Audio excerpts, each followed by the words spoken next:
not fighting the world. There's pressure to speak up, to prove our worth, and to stay visible in rooms that don't really see us. It drains something quiet inside. You try to stay calm, to observe, to be intentional. But it's hard when the world rewards noise and reaction. If you've ever walked away from a conversation feeling like you gave too much or revealed too quickly, know this. That quiet part of you isn't weakness. It's your strength waiting to be shaped. This video is for those who feel things deeply but speak sparingly, for those who want clarity more than control and peace more than attention. We'll explore how to turn silence into presence, how to transform restraint into influence, and how to move through life with unshakable calm, not by hiding, but by knowing when not to chase. Rooted in Stoic principles, this journey isn't about becoming someone else. It's about returning to the version of you that doesn't need to prove, only to understand. If you've been craving a new way to show up, one that feels aligned, grounded, and real, then you're in the right place. Subscribe if this speaks to you, and feel free to share your story below. You're not invisible. You're just learning how to move differently. Let's begin. 1. Observe first, speak later. In a world that rewards quick opinions and louder voices, the ability to remain silent and observe is one of the most underrated forms of power. We've been conditioned to think that value comes from constant participation, that being heard means being respected. But the wisest people in any room aren't the ones trying to prove themselves. They're the ones who are paying attention while everyone else performs. When you choose to stay quiet, to watch how people behave instead of reacting to what they say, you begin to see things others don't. You catch the subtle glance when someone's story doesn't match their tone. You notice who shifts uncomfortably when praise is given elsewhere. You begin to see alliances, insecurities, intentions, all playing out beneath the surface. And it's in that awareness that true mental strength begins. Most people speak too soon. They enter rooms trying to impress, trying to be liked, or trying to prove they belong. But in doing so, they give up the one advantage they could have had: clarity.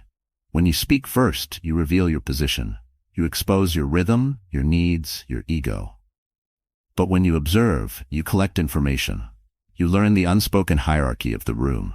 You see who others defer to, who interrupts, who laughs too hard at the wrong moments.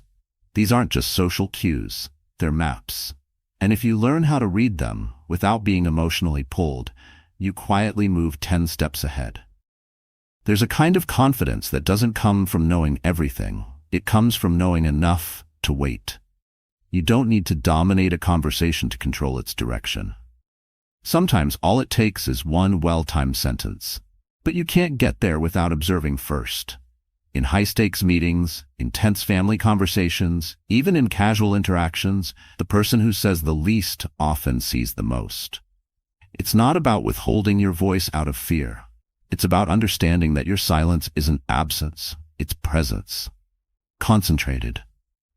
Think of the last time you entered a room and felt a strange pressure to talk, to fill the air with something, anything, just to avoid seeming passive. Now think of what you missed by doing that. You didn't notice who walked in late and who subtly frowned. You didn't see who leaned forward when a name was mentioned, or who checked their phone when someone else spoke. These details seem small, but they're powerful. People don't reveal themselves in grand speeches. They reveal themselves in what they try to hide. And those who rush to speak are often too distracted to see it. There's strength in restraint, not the kind that feels forced or fake, but the quiet kind that says, I'm not here to compete for attention. I'm here to understand what's really happening. That shift in energy changes how people perceive you.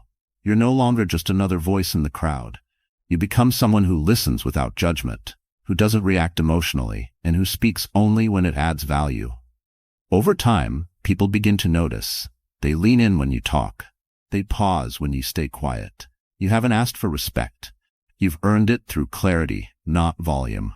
I once sat through a panel interview for a leadership role. Everyone else at the table jumped to answer the first question. Their voices filled the room, layered over each other. I didn't speak for the first 10 minutes. I listened. I watched. I studied the panel. Who smiled at what? Who leaned back? Who took notes? And when I finally spoke, I addressed each of them in a way that reflected their own unspoken interests. Later, one of them said, "You weren't the loudest, but you were the only one who actually saw us." That stayed with me. Not because it flattered my ego, but because it reminded me how rare and powerful real observation has become. In the end, people don't respect noise. They respect presence. And presence starts with stillness. So the next time you enter a room, resist the urge to prove. Don't chase recognition. Don't rush to explain. Instead, take a breath. Watch, listen, learn. Because when you choose to observe first, you'll always speak with more weight, more clarity, and more power than those who rushed ahead. And that is the beginning of becoming untouchable. 2. The more you react, the more you lose control. Every time you react without pause, you hand over your power. Not to fate, not to logic, but to someone else's agenda. In a world designed to provoke you, to pull you into outrage, conflict, and urgency, the one who learns to pause is the one who holds the steering wheel. Emotional control isn't about shutting down how you feel. It's about refusing to let someone else decide what you do next. And yet, we've been conditioned to think that reacting quickly shows strength, that responding fast proves we're not weak. But the truth is the opposite. The faster you react, the less time you give yourself to understand the full picture. And when you lose clarity, you lose leverage. You've likely been in situations where something someone said lit a fire inside you. An insult, a dismissal, an accusation dressed in polite words.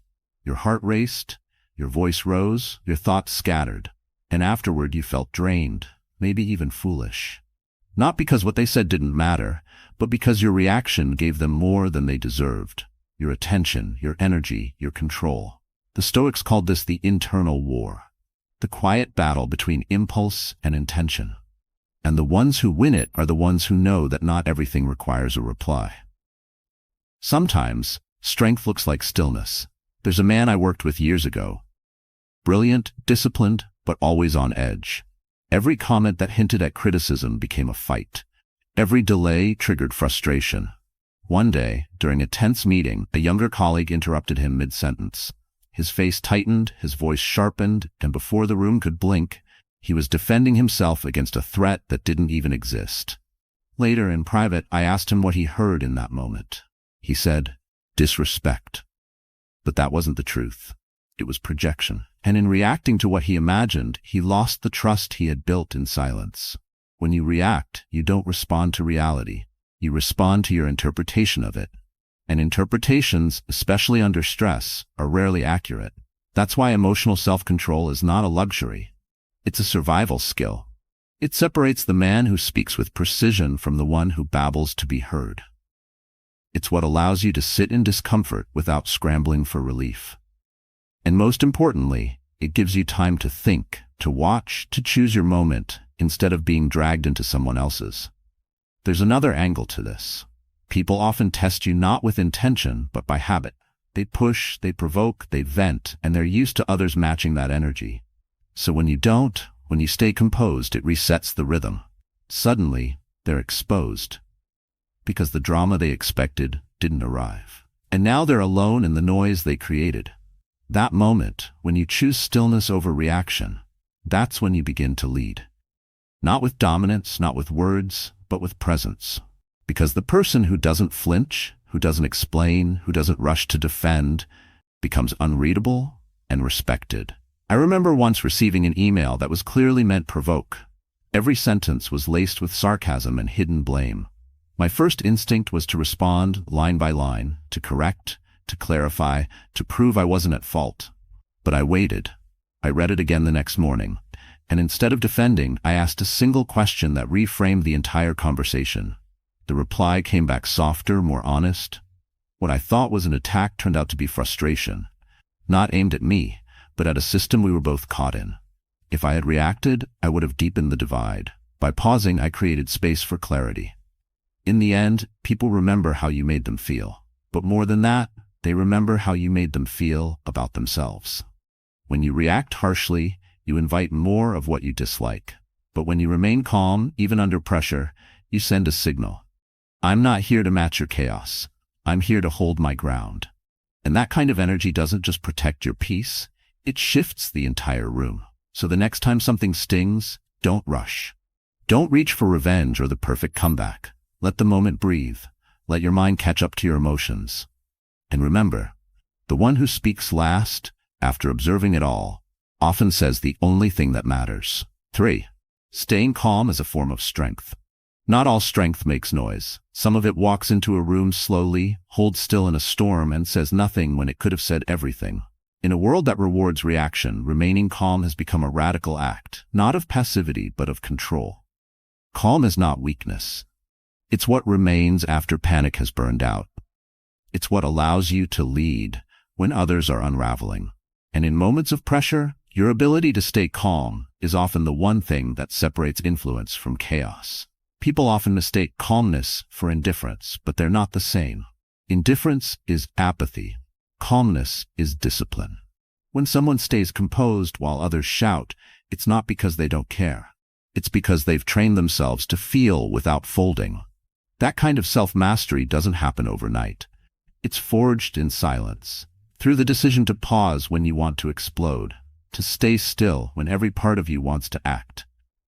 That's where true emotional resilience is built, and it's why calm people often hold more weight than those who dominate the conversation. You've seen this happen in meetings where voices rise, egos collide, and someone quietly watches, listens, waits. And when they speak, it's not loud, but it lands. Why? Because it comes from a place that wasn't shaken. People don't just hear calm, they feel it. It softens resistance, it calms tension, and it commands more attention than shouting ever could. In fact, in moments of uncertainty, people instinctively turn toward the person who seems least affected. That's the paradox of calmness. It doesn't look like control, but it is. I remember a conflict between two department heads. It started over email and spiraled into a war of meetings, accusations, and passive-aggressive remarks. Both parties came into the room tense, ready to win. But there was one person, the operations manager, who said almost nothing at first. He didn't interrupt. He didn't defend. He listened, nodded, and took notes. And when the tension hit its peak, he calmly asked a question so neutral yet so pointed, it shifted the entire direction of the conversation. No one expected it, because everyone was too busy proving a point. But that moment of calm clarity cut through the fog like a blade. The conflict didn't disappear, but the room began to breathe again. What changed wasn't the facts. It was the energy. Staying calm isn't just about avoiding emotional outbursts. It's about choosing your moment. It's about preserving your energy and protecting your mind from becoming reactive to every little spike in pressure. The Stoics knew that control over one's emotions wasn't a philosophical luxury. It was a way to survive life with dignity. Because the world will provoke you. People will misjudge you, insult you, and challenge you. But if they can't shake your core, they can't own your mind. And when you don't flinch, when you don't take the bait, when you remain centered, you show them something they don't expect. Quiet power. This matters even more in relationships. When someone you care about lashes out, not because they're cruel, but because they're hurting, your calmness can become a mirror. You don't meet their fire with fire. You don't escalate. You breathe. You hold the space. And through that stillness, you give them a chance to come back to themselves. This doesn't mean becoming a doormat. It means standing firm without violence, emotionally or verbally. It's a different kind of strength, one most people never learn to trust. Years ago, I had a mentor who used to say, never let urgency decide your tone. He led entire teams through massive changes, intense deadlines, and public scrutiny. Yet he rarely raised his voice. He didn't rush decisions, and people respected him not because he was intimidating, but because he was anchored. That's what staying calm really gives you, the ability to anchor others, even when everything else is moving.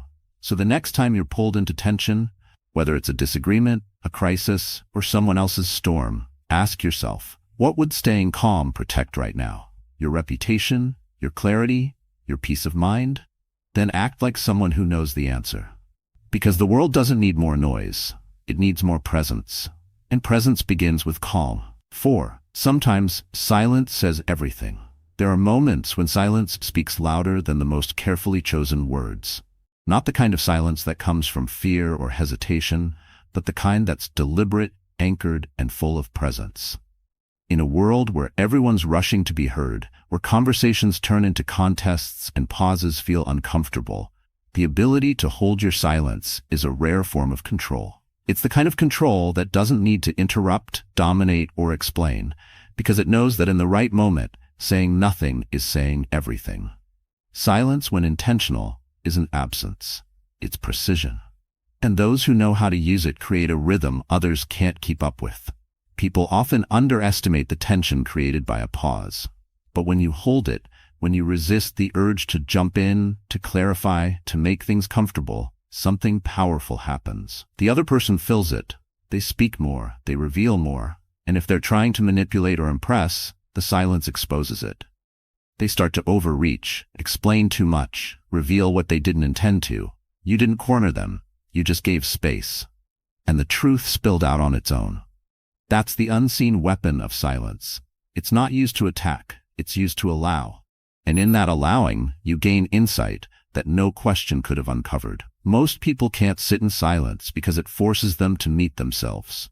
They start wondering what the other person is thinking, if they're being judged, if they should talk more to avoid awkwardness. But the one who stays still, who lets the space breathe, creates a power dynamic that shifts without force. You're not chasing approval. You're not trying to convince. You're watching. You're letting things unfold. And because you're not afraid of the gap between sentences, you own the room without raising your voice. This isn't just about negotiation or business. It applies everywhere, especially in conflict. When someone criticizes you unfairly, silence becomes your filter. Instead of reacting and defending, you pause. You let the words settle. You study their intent. And in that stillness, you often realize the attack wasn't about you. It was about their own unresolved struggle. By saying nothing, you don't give their chaos a target. You stay intact. That kind of silence is not passive. It's strategic. It's the kind that Stoic philosophy holds in high regard. The ability to remain unmoved while the noise around you begs for your attention. I once watched a senior executive handle a public confrontation during a Q&A session. Someone in the audience challenged him aggressively, using loaded language and an accusing tone. The room shifted.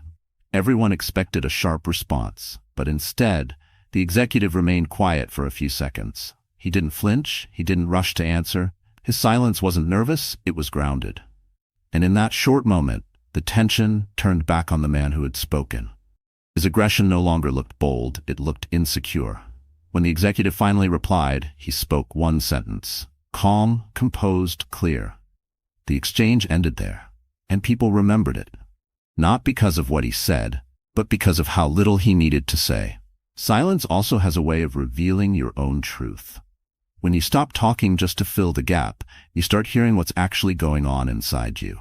You notice your impatience, your urge to be liked, your habit of performing. And in that awareness, you begin to shift. You start speaking less, but with more intention. You start realizing that not every moment requires a response. Some just require your presence. And presence in its purest form is silent.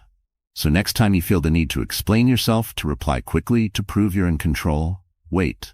Let silence settle. Let it stretch for a moment longer than feels comfortable. Because in that space, you'll see who people really are.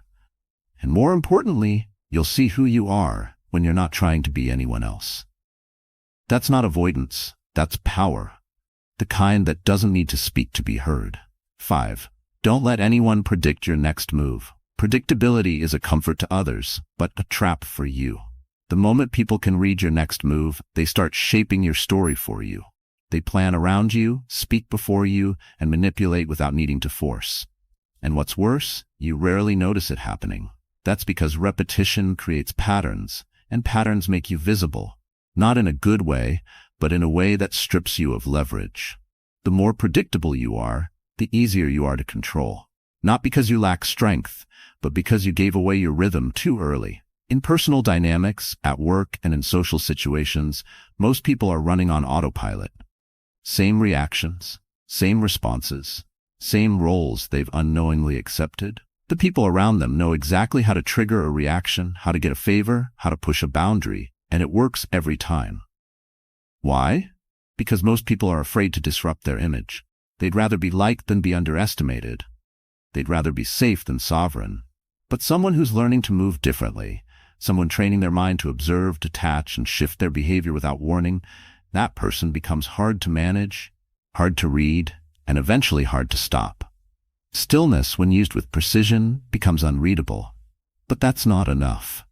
Unpredictability, when done with integrity, becomes power.